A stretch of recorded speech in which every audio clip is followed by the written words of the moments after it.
Hi hello ನಮಸ್ಕಾರ and welcome to ಖಡಕ್ cinema.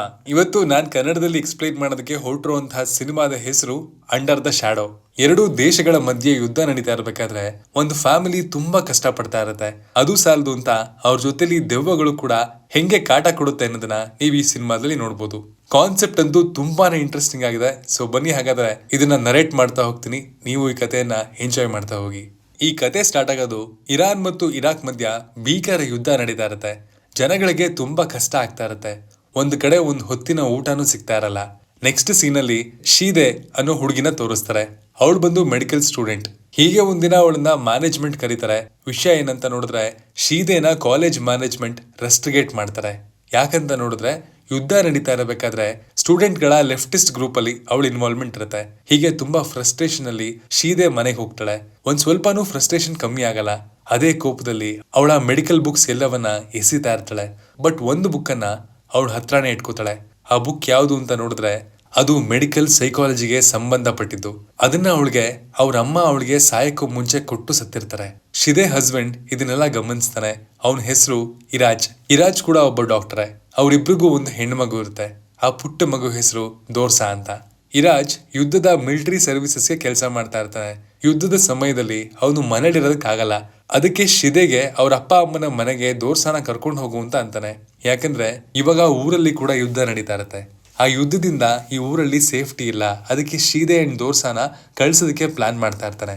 But ಶೀದೆ ಮಾತ್ರ ಅದಕ್ಕೆಲ್ಲ ಒಪ್ಕೊಳ್ಳಲ್ಲ. ಏನಾದ್ರೂ ಪರವಾಗಿಲ್ಲ, ನಾನು ಇಲ್ಲೇ ಇರ್ತೀನಿ ಅಂತ ಹೇಳ್ತಾಳೆ.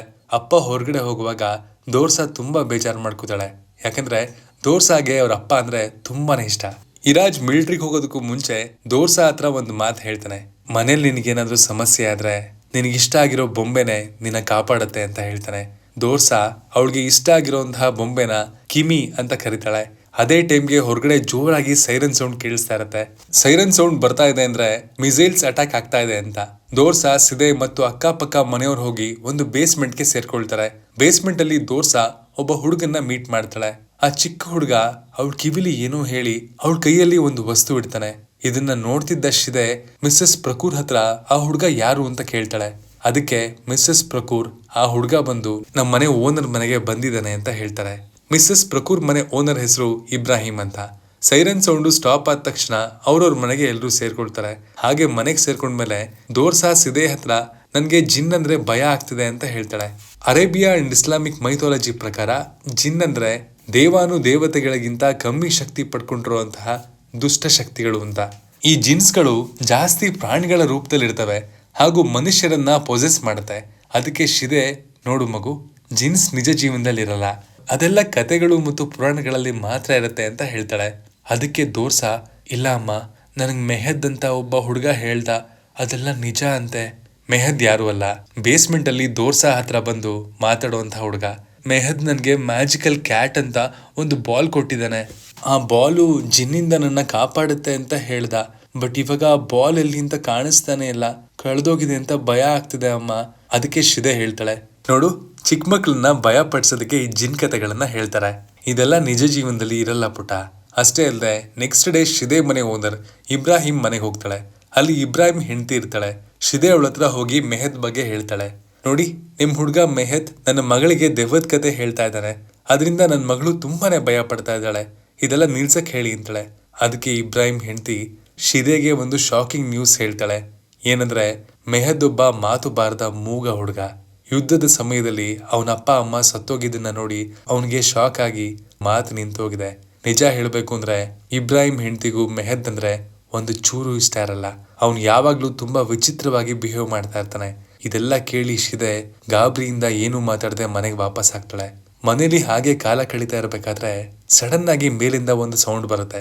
ಅದೇನು ಅಂತ ಮೇಲ್ ನೋಡೋದಕ್ಕೆ ಹೋದ್ರೆ ಅವ್ರ ಮನೆ ಮೇಲೆ ಒಂದು ಮಿಸೈಲ್ ಬಿದ್ದಿರತ್ತೆ. ಅವಳ ಅದೃಷ್ಟ ಚೆನ್ನಾಗಿರುತ್ತೆ. ಆ ಮಿಸೈಲು ಬ್ಲಾಸ್ಟ್ ಆಗಿರಲ್ಲ. ಆ ಮಿಸೈಲ್ ಶಬ್ದ ಕೇಳಿ ದೋರ್ಸಾ ಜ್ಞಾನ ತಪ್ಪಿ ಬಿದ್ದೋಗಿರ್ತಾಳೆ. ಶಿದಾಗೆ ಭಯ ಆಗುತ್ತೆ. ಸ್ವಲ್ಪ ಹೊತ್ತಾದ್ಮೇಲೆ ದೋರ್ಸಾಗೆ ಎಚ್ಚರ ಆಗುತ್ತೆ. ಅದೇ ಸಮಯಕ್ಕೆ ಒಂದು ಹೆಂಗಸು ಓಡ್ ಬರ್ತಾಳೆ. ಅವ್ರ ಅಪ್ಪನ್ಗೆ ಏನೋ ಆಗಿದೆ, ಪ್ಲೀಸ್ ಬಂದು ನೋಡಿ ಅಂತಾಳೆ. ಶಿದೆ ಡಾಕ್ಟರ್ ಓದ್ತಾ ಇರೋದ್ರಿಂದ ಏನಾಗಿದೆ ಅಂತ ಇನ್ಸ್ಪೆಕ್ಟ್ ಮಾಡೋದಕ್ಕೆ ಹೋಗ್ತಾಳೆ. ಅಲ್ಲಿ ನೋಡಿದ್ರೆ ಮಿಸೈಲ್ ಬಿದ್ದಿರುವಂತಹ ಶಬ್ದಕ್ಕೆ ಅಲ್ಲಿರುವಂತಹ ಮಿಸ್ಟರ್ ಬಿಜೇರ್ಗೆ ಹಾರ್ಟ್ ಅಟ್ಯಾಕ್ ಆಗಿರುತ್ತೆ. ಶಿದೆ ಟ್ರೈ ಮಾಡ್ತಾಳೆ ಬಿಜೇರ್ನ ಉಳಿಸೋದಕ್ಕೆ. ಬಟ್ ಗ್ರಾಚಾರ ಏನ್ ಮಾಡಕ್ಕಾಗತ್ತೆ, ಆ ಮನುಷ್ಯ ಸತ್ತೋಗ್ತಾನೆ. ಈ ಘಟನೆಯಿಂದ ದೋರ್ಸಾ ಅವಳು ಕಿಮಿ ಬೊಂಬೆನ ಕಳ್ಕೊತಾಳೆ. ಇದರಿಂದ ದೋರ್ಸಾಗೆ ಹೈ ಫೀವರ್ ಬರುತ್ತೆ, ರಾತ್ರಿ ನಿದ್ದೆ ಬರಲ್ಲ, ನಿದ್ದೆಯಲ್ಲಿ ಬರೀ ದೆವ್ವ ಪಿಶಾಚಿಗಳ ಕನ್ಸು ಬೀಳ್ತಾ ಇರುತ್ತೆ. ರಾತ್ರಿ ಹೊತ್ತು ದೋರ್ಸಾ ತುಂಬಾ ವಿಚಿತ್ರವಾಗಿ ಬಿಹೇವ್ ಮಾಡ್ತಾ ಇರ್ತಾಳೆ. ಅವ್ರಮ್ಮ ಹತ್ರ ಬಂದು ನನ್ನ ಬೊಂಬೆನ ಯಾರೋ ಮೇಲಕ್ಕೆ ತಗೊಂಡು ಹೋಗ್ತಾ ಇದ್ದಾರೆ ಅಂತ ಹೇಳ್ತಾಳೆ. ಈ ಕಡೆ ಶಿದೆ ಒಂದು ಕತೆ ಹೇಳಿ ದೋರ್ಸಾನ ಮುದ್ದು ಮಾಡಿ ಮಲಗಿಸ್ತಾಳೆ. ನೆಕ್ಸ್ಟ್ ಡೇ ಶಿದೆಗೆ ಅವಳು ವರ್ಕೌಟ್ ಟೇಪ್ಸ್ ಕಾಣಲ್ಲ. ಅದೇ ಟೈಮ್ಗೆ ಹಾರ್ಟ್ ಅಟ್ಯಾಕ್ ಬಂದು ಸತ್ತಿರುವಂತಹ ಬಿಸಿರ್ ಮಗಳು ಶಿದೆ ಮನೆಗೆ ಬಂದು ಅವಳು ಮನೆ ಖಾಲಿ ಮಾಡಿ ಬೇರೆ ಕಡೆಗೆ ಹೋಗ್ತಾ ಇದ್ದಾಳೆ ಅಂತ ಹೇಳೋದಕ್ಕೆ ಬರ್ತಾಳೆ. ಹೆಂಗೂ ಹೋಗ್ತಾ ಇದ್ದೀನಿ, ಈ ವಿಷಯ ಹೇಳೋಣ ಅಂತ ಬಂದೆ ಅಂತ ಹೇಳ್ತಾ, ನೋಡಿ ನೆನ್ನೆ ಮಿಸೈಲು ನಿಮ್ಮನೆಗೂ ಮುಂಚೆ ನಮ್ಮನೆಗೆ ಬಿದ್ದಿದೆ, ಆ ಮಿಸೈಲ್ ಜೊತೆಲಿ ಒಂದು ದುಷ್ಟ ಶಕ್ತಿನೂ ಬಿದ್ದಿದೆ ಅಂತ ಹೇಳ್ತಾಳೆ. ಆಕ್ಚುಲಿ ನಮ್ಮ ತಂದೆ ಮಿಸೈಲಿಂದ ಹಾರ್ಟ್ ಅಟ್ಯಾಕ್ ಬಂದು ಸತ್ತಿಲ್ಲ, ಮಿಸೈಲ್ ಬಿದ್ದ ಮೇಲೂ ಆರಾಮಾಗೇ ಇದ್ರು. ನಾನು ಹೊರಗೋಗಿ ನೀರು ತರೋ ಅಷ್ಟರಲ್ಲಿ ನನ್ನ ತಂದೆ ಧ್ವನಿಯಲ್ಲಿ ಯಾರೋ ಒಂಥರ ದೊಡ್ಡದಾಗಿ ಶಬ್ದ ಮಾಡ್ತಾ ಇದ್ರು. ನಾನು ಒಳಗೋಗಿ ನೋಡಿದೆ, ನಮ್ಮ ತಂದೆ ಇಲ್ಲ. ನೋಡಿದ್ರೆ ನನ್ನ ಹಿಂದೆನೆ ನಿಂತ್ಕೊಂಡಿದ್ರು. ನಿಜವಾಗ್ಲೂ ನಮ್ಮ ತಂದೆ ಆ ಮಿಸೈಲಿಂದ ಸತ್ತಿಲ್ಲ, ಆ ಮಿಸೈಲಿಂದ ಬಂದಿರುವಂತಹ ಆತ್ಮ ಸಾಯಿಸಿದೆ ಅಂತ ಹೇಳ್ತಾಳೆ. ಬಟ್ ಶಿದೆ ಮಾತ್ರ ಅವಳು ಹೇಳಿದ್ದನ್ನ ನಂಬಲ್ಲ. ರಾತ್ರಿ ಆಗುತ್ತೆ. ಶಿದೆ ದೋರ್ಸಾನ ಮಲಗಿಸಿ ತಾನು ಮಲಗಬೇಕು ಅಂತ ನೋಡೋ ಅಷ್ಟರಲ್ಲಿ ಅವಳ ಗಂಡ ಪಕ್ಕದಲ್ಲೇ ಕಾಣಿಸ್ತಾನೆ. ಅವಳು ಯೋಚನೆ ಮಾಡ್ತಾಳೆ, ಅದಂಗೆ ನನ್ನ ಗಂಡ ಅಲ್ಲೆಲ್ಲೋ ಇದನ್ನಲ್ಲ ಅಂತ ಯೋಚನೆ ಮಾಡೋ ಅಷ್ಟರಲ್ಲಿ ಯಾರೋ ಅವ್ರ ಗಂಡನ್ನ ಕೆಳಗಡೆ ಹೇಳ್ಕೊತಾರೆ. ಹಂಗೆ ಅವಳು ಮಗಳು ದೋರ್ಸಾ ಕೂಡ ಯಾರ ಹತ್ರನೋ ಮಾತಾಡ್ತಾ ಇರ್ತಾಳೆ. ಇದನ್ನೆಲ್ಲ ನೋಡಿ ಶಿದೆ ಕೂಡ ಜೋರಾಗಿ ಕಿರಿಚ್ತಾಳೆ. ಇದೆಲ್ಲ ಆದ್ಮೇಲೆ ಮಿಸ್ಟರ್ ಅಂಡ್ ಮಿಸ್ಸಸ್ ಪ್ರಕುರ್ನ ಮನೆಗೆ ಕರೀತಾಳೆ. ಅವ್ರ ಮನೆಗೆ ಬಂದು ಎಲ್ಲ ಚೆಕ್ ಮಾಡ್ತಾರೆ. ಅಲ್ಲಿ ಏನೂ ಇರಲ್ಲ. ನಿನ್ಗೇನೋ ಕೆಟ್ಟ ಕನ್ಸು ಬಂದು ಹಿಂಗೆಲ್ಲ ಆಡ್ತಿದ್ಯಾ ಅಂತ ಶಿದೆಗೆ ಹೇಳ್ತಾರೆ. ಆದ್ರೆ ನೆಕ್ಸ್ಟ್ ಡೇ ಮಾರ್ನಿಂಗ್ ಶಿದೆಗೆ ಮಿಸ್ ಆಗಿರುವಂತಹ ಅವಳ ವರ್ಕೌಟ್ ಟೇಪ್ಸ್ ಒಂದು ಡಸ್ಟ್ಬಿನ್ ಅಲ್ಲಿ ಸಿಗುತ್ತೆ. ಪಕ್ಕ ಈ ಕೆಲಸ ದೋರ್ಸಾದೇ ಇರುತ್ತೆ ಅಂತ ಒಂದ್ ಸತಿ ಅವಳನ್ನ ಒಳಗಡೆ ಕರೀತಾಳೆ. ಆದ್ರೆ ದೋರ್ಸಾ ನೋಡಿದ್ರೆ ಮನೇಲಿ ಎಲ್ಲೂ ಇರಲ್ಲ. ದೋರ್ಸಾ ಇವಾಗ ಎಲ್ಲಿರ್ತಾಳೆ ಗೊತ್ತಾ? ಯಾರು ಗೆಸ್ ಮಾಡಕ್ಕಾಗದೇ ಇರೋ ರೀತಿ ದೋರ್ಸಾ ನೋಡಿದ್ರೆ ಸತ್ತೋಗಿರೋ ಬಿಜೇರ್ನ ಮನೇಲಿರ್ತಾಳೆ. ಡೋರ್ ಓಪನ್ ಮಾಡಿ ಅಂತ ಜೋರಾಗಿ ಒಳಗಡೆಯಿಂದ ಕಿರಿಚ್ತಾ ಇರ್ತಾಳೆ. ಇಲ್ಲಿಗೆ ಯಾಕೆ ಬಂದೆ ಅಂತ ಶಿದೆ ಕೇಳಲಾಗ ದೋರ್ಸಾ ಅದಕ್ಕೆ ನನ್ನ ಬೊಂಬೆನ ಯಾರೋ ಇಲ್ಲಿ ತಗೊಂಡ್ ಬಂದಿದ್ದಾರೆ ಅಂತ ಹೇಳ್ತಾಳೆ. ಶಿದೆ ಅಲ್ಲಿಂದ ಅವಳ ಮಗಳನ್ನ ಕರ್ಕೊಂಡು ಹೋಗ್ತಾಳೆ. ನೆಕ್ಸ್ಟ್ ಡೇ ಶಿದೆಗೆ ಏನ್ ಮಾಡ್ಬೇಕು ಅಂತ ಗೊತ್ತಾಗಲ್ಲ. ಅವಾಗ ಹೋಗಿ ಇಬ್ರಾಹಿಂ ಹೆಂಡತಿನ ಮೀಟ್ ಮಾಡ್ತಾಳೆ. ಇಬ್ರಾಹಿಂ ಹೆಂಡತಿ ಹೇಳ್ತಾಳೆ, ಈ ಮೆಹದ್ ಹುಡುಗ ಅಪಾರ್ಟ್ಮೆಂಟ್ಗೆ ಬಂದಾಗಿಂದ ಪ್ರಾಬ್ಲಮ್ಸ್ ಎಲ್ಲ ಬರ್ತಾನೆ ಇದೆ ಅಂತ. ಅವ್ನ್ ಬರುವಾಗ ಅವನ ಜೊತೆಲಿ ಕೆಲವು ದುಷ್ಟ ಶಕ್ತಿಗಳನ್ನ ಕರ್ಕೊಂಡು ಬಂದಿದ್ದಾನೆ ಅಂತ ಅನ್ಸುತ್ತೆ. ನಿಮ್ ಬಿಲ್ಡಿಂಗ್ ಮೇಲೆ ಒಂದು ಮಿಸೈಲ್ ಬಿದ್ದಿದೆ ಅಲ್ವಾ, ಅದ್ರ ಜೊತೆಲಿ ಒಂದು ಕೆಟ್ಟ ಶಕ್ತಿ ಕೂಡ ಬಿದ್ದಿದೆ ಅಂತ ಅಂತಾಳೆ. ಬಟ್ ಶಿದೆಗೆ ಇವೆಲ್ಲ ನಂಬಕ್ಕಾಗಲ್ಲ. ಅವಾಗ ಇಬ್ರಾಹಿಂ ಹೆಂಡತಿ ಹೇಳ್ತಾಳೆ, ಜಿನ್ಸ್ ಯಾವಾಗ್ಲೂ ಗಾಡಿಯಲ್ಲೇ ತಿರುಗ್ತಾ ಇರ್ತವೆ, ಮನುಷ್ಯನನ್ನ ಯಾವಾಗ ಆಹ್ವಾನ ಮಾಡ್ಕೋಬಹುದು ಅಂತ ಲೆಕ್ಕ ಹಾಕ್ತಾ ಇರ್ತವೆ. ಅಷ್ಟೇ ಅಲ್ಲ, ಮನುಷ್ಯನ್ಗೆ ಇಷ್ಟ ಆಗಿರುವಂತಹ ವಸ್ತುಗಳನ್ನ ತಗೊಂಡು ಹೋಗ್ತಾ ಇರತ್ತೆ. ಒಂದು ಸಾರ್ತಿ ಮನುಷ್ಯನ ಸೆಲೆಕ್ಟ್ ಮಾಡಿದ್ಮೇಲೆ ಆ ಜಿನ್ಸ್ಗಳು ಅವ್ರು ಎಲ್ಲಿ ಹೋದ್ರು ಬಿಡಲ್ಲ ಅಂತ ಹೇಳ್ತಾಳೆ. ನೆಕ್ಸ್ಟ್ ಡೇ ಶಿದೆಗೆ ಪ್ರಕುರ್ ಮನೇಲಿ ಜಿನ್ಸ್ಗೆ ಸಂಬಂಧಪಟ್ಟಿರುವಂತಹ ಒಂದು ಪುಸ್ತಕ ಸಿಗುತ್ತೆ. ಜಿನ್ಸ್ ಬಗ್ಗೆ ಇಬ್ರಾಹಿಂ ಹೆಂಡತಿ ಏನ್ ಹೇಳಿರ್ತಾಳೋ ಎಲ್ಲ ಪುಸ್ತಕದಲ್ಲಿರುತ್ತೆ. ನೆಕ್ಸ್ಟ್ ಡೇ ಪ್ರಕುರ್ ಫ್ಯಾಮಿಲಿ ಕೂಡ ಮನೆ ಖಾಲಿ ಮಾಡ್ಕೊಂಡು ಹೋಗ್ತಾರೆ. ಯಾಕಂದ್ರೆ ಆ ಜಿನ್ಸ್ ಏನಾದ್ರೂ ಮಾಡುತ್ತೆ ಅನ್ನೋ ಭಯದಿಂದ. ಅವತ್ತು ರಾತ್ರಿ ಶಿದೆ ನಿದ್ದೆ ಮಾಡ್ತಾ ಇರ್ಬೇಕಾದ್ರೆ ಅವಳಿಗೆ ಕೆಟ್ಟ ಕನಸು ಬೀಳತ್ತೆ. ಆ ಕನಸು ಏನಂದ್ರೆ ಶಿದೆ ಕಿಟಕಿ ಮುಂದೆ ನಿಂತ್ಕೊಂಡಿರ್ತಾಳೆ. ಅವಾಗ ಹೊರಗಡೆಯಿಂದ ಒಂದ್ ಕೈ ಬಂದು ಹೇಳ್ಕೊಳಕ್ ನೋಡುತ್ತೆ.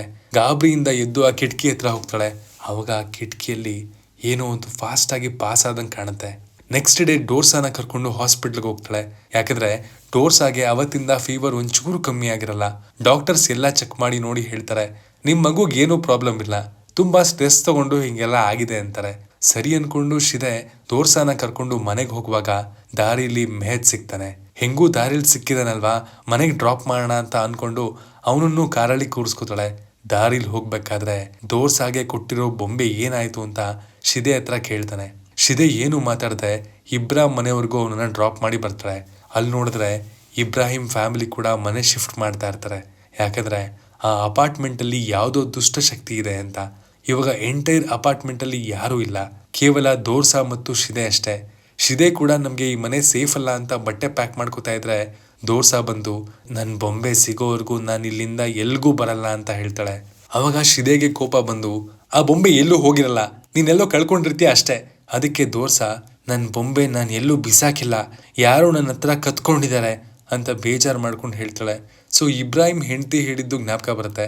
ಮನುಷ್ಯನಿಗೆ ಏನ್ ತುಂಬಾ ಇಷ್ಟ ಇರುತ್ತೋ ಅದನ್ನ ಈ ಜೀನ್ಸ್ಗಳು ತಗೊಂಡು ಹೋಗುತ್ತೆ. ಡೋರ್ಸಾಗೆ ಆ ಬೊಂಬೆ ಅಂದ್ರೆ ತುಂಬಾನೇ ಇಷ್ಟ. ಸೊ ಬೊಂಬೆನ ಎತ್ಕೊಂಡು ಹೋಗಿದೆ. ನನಗೆ ವರ್ಕೌಟ್ ಟೇಪ್ಸ್ ಅಂದ್ರೆ ಇಷ್ಟ. ಸೊ ಆ ಟೇಪ್ಸ್ನು ಎತ್ಕೊಂಡು ಹೋಗಿದೆ. ಸೊ ಇವಾಗ ಶಿದೆಗೆ ಕೂಡ ಆ ಬೊಂಬೆನ ಹುಡುಕ್ಬೇಕು ಅಂತ ಫಿಕ್ಸ್ ಆಗುತ್ತೆ. ಆ ದಿನ ರಾತ್ರಿ ಮಲ್ಕೋಬೇಕಾದ್ರೆ ಶಿದೆಗೆ ಆ ರೂಮ್ ಡೋರ್ ಹತ್ರ ಯಾರೋ ನಿಂತಿರೋ ಹಾಗೆ ಕಾಣುತ್ತೆ. ಆ ವ್ಯಕ್ತಿ ಯಾರು ಅಂತ ಫಾಲೋ ಮಾಡ್ಕೊಂಡು ಹೋಗ್ತಾಳೆ. ಬಟ್ ಆ ವ್ಯಕ್ತಿ ಹೋಗಿ ಆ ಮನೆಗೆ ಮಿಸೈಲ್ ಇಂದ ಆಗಿರುವಂತಹ ಕ್ರ್ಯಾಕ್ಸ್ ಅಲ್ಲಿ ಹೋಗಿ ಸೇರ್ಕೊಂಡ್ಬಿಡ್ತಾನೆ. ಇನ್ನೊಂದ್ ಕಡೆ ನೋಡಿದ್ರೆ ದೋರ್ಸಾ ಕೂಡ ಯಾವುದೋ ಒಂದು ವ್ಯಕ್ತಿ ಹತ್ರ ಮಾತಾಡ್ತಾ ಇರ್ತಾಳೆ. ಆ ವ್ಯಕ್ತಿ ಯಾರು ಅಂತ ಗೊತ್ತಾಗಲ್ಲ. ಶಿದೆಗೆ ಇವಾಗ ಭಯ ಆಗುತ್ತೆ. ಆ ಮನೆಯಿಂದ ಓಡ್ ಬರ್ತಾಳೆ. ಮನೆಯಿಂದ ಓಡ್ ಬರುವಾಗ ಪೊಲೀಸ್ ಅವಳನ್ನ ಸ್ಟಾಪ್ ಮಾಡ್ತಾರೆ. ಯಾಕಂದ್ರೆ ಅವಳು ಹಿಜಾಬ್ ಹಾಕೊಂಡಿರಲ್ಲ. ಅದೇ ಲಾಸ್ಟ್ ಅಂಡ್ ಫೈನಲ್ ವಾರ್ನಿಂಗ್.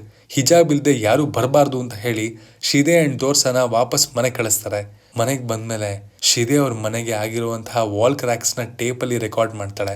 ಡೋರ್ಸಾ ಅವಳು ಬೊಂಬೆ ಕಳೆದೋಗಿದೆ ಅಂತ ಬೇಜಾರು ಮಾಡ್ಕೊಂಡಿರ್ಬೇಕಾದ್ರೆ ಯಾರೋ ಮನೆ ಡೋರ್ನ ನಾಕ್ ಮಾಡೋ ತರ ಸೌಂಡ್ ಬರುತ್ತೆ. ಶಿದೆ ಹೋಗಿ ಡೋರ್ ಪೀಪ್ ಹೋಲ್ ಅಲ್ಲಿ ನೋಡಿದ್ರೆ ಯಾರೋ ಆ ಕಡೆಯಿಂದ ಈ ಕಡೆಗೆ ಓಡಾಡ್ತಾ ಇರ್ತಾರೆ. ಡೋರ್ ತೆಗೆದು ಹೊರಗಡೆ ಹೋಗಿ ನೋಡ್ತಾ ಇರ್ತಾಳೆ.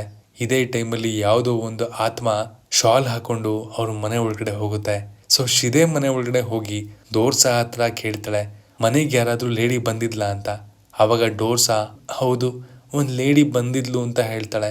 ಅಷ್ಟೇ ಅಲ್ಲ, ನೀನ್ ಮನೇಲಿದ್ದೇ ಇರ್ಬೇಕಾದ್ರೆ ಆ ಆತ್ಮ ನನ್ನ ಹತ್ರ ಆಟ ಆಡೋದಕ್ಕೆ ಬರುತ್ತೆ, ಹಾಗೆ ಕಳೆದೋಗಿರೋ ನನ್ನ ಬೊಂಬೆನ ಹುಡ್ಕೊಡ್ತೀನಿ ಅಂತ ಕೂಡ ಹೇಳಿತ್ತು ಅಂತಾಳೆ.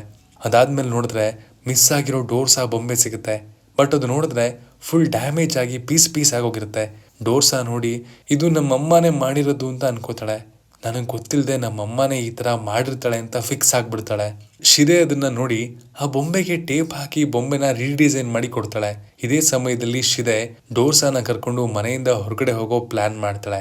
ಡೋರ್ಸಾನ ಕರ್ಕೊಂಡು ಮನೆಯಿಂದ ಹೊರಗಡೆ ಓಡ್ ಬರ್ತಾಳೆ. ಬಟ್ ಒಳಗಡೆಯಿಂದ ಡೋರ್ಸಾ ಜೋರಾಗಿ ಅಳೋ ಶಬ್ದ ಕೇಳತ್ತೆ. ಶಿದೆಗೆ ಫುಲ್ ಕನ್ಫ್ಯೂಷನ್ ಆಗಿ ಮತ್ತೆ ಆ ಮನೆನೇ ನೋಡ್ತಾಳೆ. ಅವಳ ಮಗಳ ಪಕ್ಕದಲ್ಲೇ ಇದ್ದಾಳೆ. ಮತ್ತೆ ಇದ್ಯಾರು ಹಂಗೆ ಕಿರ್ಚ್ಕೋತಾ ಇದ್ದಾರಲ್ಲ ಅಂತ ಅನ್ಸುತ್ತೆ. ಸ್ವಲ್ಪ ಹೊತ್ತಾದ್ಮೇಲೆ ಒಳಗಡೆ ಇರೋದು ನನ್ನ ಮಗಳು ಅಂತ ಕನ್ಫರ್ಮ್ ಮಾಡಿಕೊಂಡು ಟಾರ್ಚನ್ನ ಯೂಸ್ ಮಾಡಿಕೊಂಡು ಒಳಗಡೆ ಹೋಗಿ ನೋಡ್ತಾಳೆ. ನೋಡಿದ್ರೆ ಡೋರ್ಸಾ ಮಾತ್ರ ಬೆಡ್ ಕೆಳಗಡೆ ಬಚ್ಚಿಟ್ಕೊಂಡಿರ್ತಾಳೆ. ಶಿದೆ ಕೂಡ ಮಂಚದ ಕೆಳಗಡೆ ಹೋಗಿ ಅವಳನ್ನ ಪುಲ್ ಮಾಡೋಣ ಅಂತ ಹೋಗ್ತಾಳೆ. ಅವಾಗ ನೋಡಿದ್ರೆ ಡೋರ್ಸಾ ಒಂದು ಭಯಂಕರ ಡೆಮನ್ ತರ ಕೆಟ್ಟದಾಗ ಕಾಣ್ತಾಳೆ.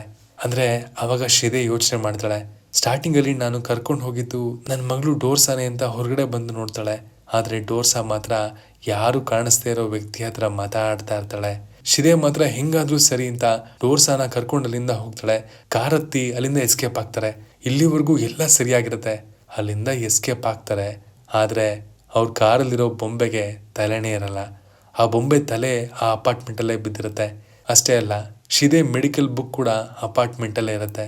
ಸೊ ಅವ್ರಿಗೆ ಇಷ್ಟ ಆಗಿರುವಂತಹ ವಸ್ತು ಜಿನ್ಸ್ ಹತ್ರನೇ ಇರಬೇಕಾದ್ರೆ ಜಿನ್ ಆತ್ಮ ಅವ್ರನ್ನ ಹುಡ್ಕೊಂಡು ಹೋಗ್ಬೋದು. ಈ ತರ ಒಂದು ಟ್ವಿಸ್ಟ್ ಅಲ್ಲಿ ಸ್ಟೋರಿ ಎಂಡ್ ಆಗುತ್ತೆ. ಸಿನಿಮಾಗೆ ಓಪನ್ ಎಂಡಿಂಗ್ ನ ಕೊಟ್ಟಿದ್ದಾರೆ. ಒಂದು ಒಳ್ಳೆ ಥ್ರಿಲ್ಲಿಂಗ್ ಹಾರರ್ ಎಕ್ಸ್ಪೀರಿಯನ್ಸ್ ನ ಈ ಸಿನಿಮಾ ಕೊಡುತ್ತೆ. ಹೋಪ್ ಈ ಸಿನಿಮಾದ ವಿವರಣೆ ನಿಮ್ಗೆ ಇಷ್ಟ ಆಯ್ತು ಅಂತ ಅನ್ಕೋತೀನಿ. ಮತ್ತೆ ಸಿಗ್ತೀನಿ ಮುಂದಿನ ಒಳ್ಳೆ ಕಂಟೆಂಟ್ ಜೊತೆಗೆ. Signing off, Manu.